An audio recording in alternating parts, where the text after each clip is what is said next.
I wanted to take advantage of my vision insurance, so I went to get my eyes checked. And as soon as I walked in, I recognized the friendly face at the front desk.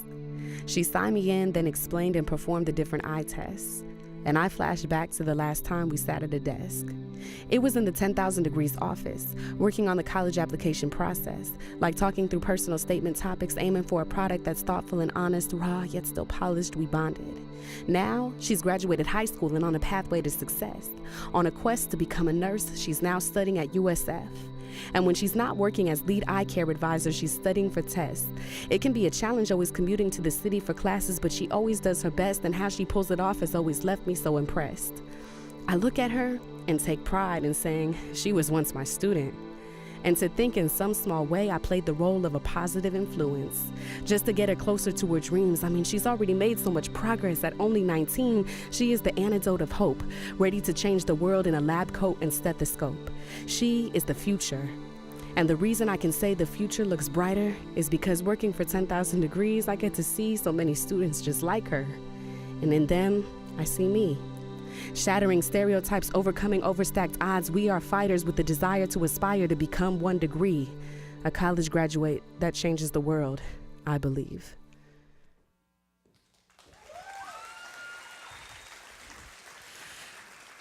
I believe in a future where every student's setback becomes a jetpack propelling them forward towards educational equity, into a world where every person has the opportunity to fulfill their true destiny.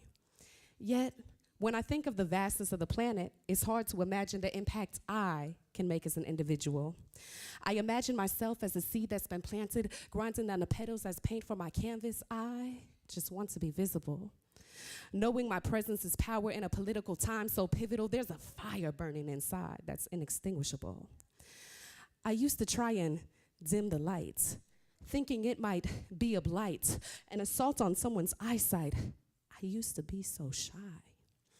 But now I see it serves me right to shine 10,000 degrees bright so that I can illuminate the future I wish to create. It's all part of this dream I couldn't help but restate. Because for the past year, I've been pondering how I can make the world see what seems so evident to me. It starts with 1 degree. So when it seems that I cannot impact the world individually, I just think of how it's impacted me. I think back to every person I've crossed paths with in 10,000 Degrees, like Monica, who believed in my potential. How I was hired every summer to do the spoken word workshops even before I had my credentials. And then, when I got my bachelor's, I was offered the position of fellow. Sometimes that entails developing PowerPoints, other times it's delivering a poem in a ball gown and stilettos. But most importantly, it put me in the position to be the person I needed when I was younger, that would believe in me and lift me up when I felt I was going under. So when I contemplate on how this large-scale change can happen, I've come to the realization it's in the culmination of our everyday interactions. It's in me just trying to update my eyeglasses prescription and then finding one of my former students to be the optician. So now, going to In-N-Out, the Honda Service Center, or the Forever 21 fitting room is more than just getting a burger, waiting for an oil change, or trying on a summer dress. It's an opportunity to catch up with a student about their progress, a quick check-in, or a friendly reminder that the financial aid applications are due by March 2nd. Because all throughout our community, I see our students, hardworking, intelligent, capable, and eager. They just need the chance to advance out of their circumstance so they can emerge as the future's doctors, teachers, lawyers, and leaders. See, this is not a matter of ability, this is a matter of access. The stark differences and opportunities between those who have and those who lack assets. I wish I could talk about it in the past tense, but wishes and hopes aren't enough to keep us afloat, because at the end of the day, we are defined by our actions. Because what is passion if it doesn't have the backing and you don't know how to tap into the praxis to make it happen? We do more than just educate. We are the human GPS for the college roadmap in this golden state. We help to navigate. We believe that every student should have the right to succeed despite race, gender, or socioeconomic background, and for this, we advocate. Because it shouldn't matter if a student was born here or their family had to immigrate. Education belongs to all of us, and we will benefit even if just one is great.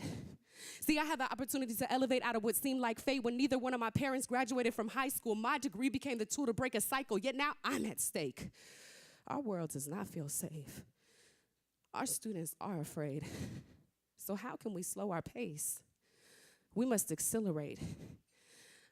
We must abolish hate by spreading love like wildfire so that it can illuminate the brighter future we wish to create. Tonight, we are in the position to make it happen. But wishes and hopes aren't enough to keep us afloat, because at the end of the day, we are defined by our actions. So let us come together and act with passion as we collaborate in the change we wish to make. The time to act is now. So what action will you take?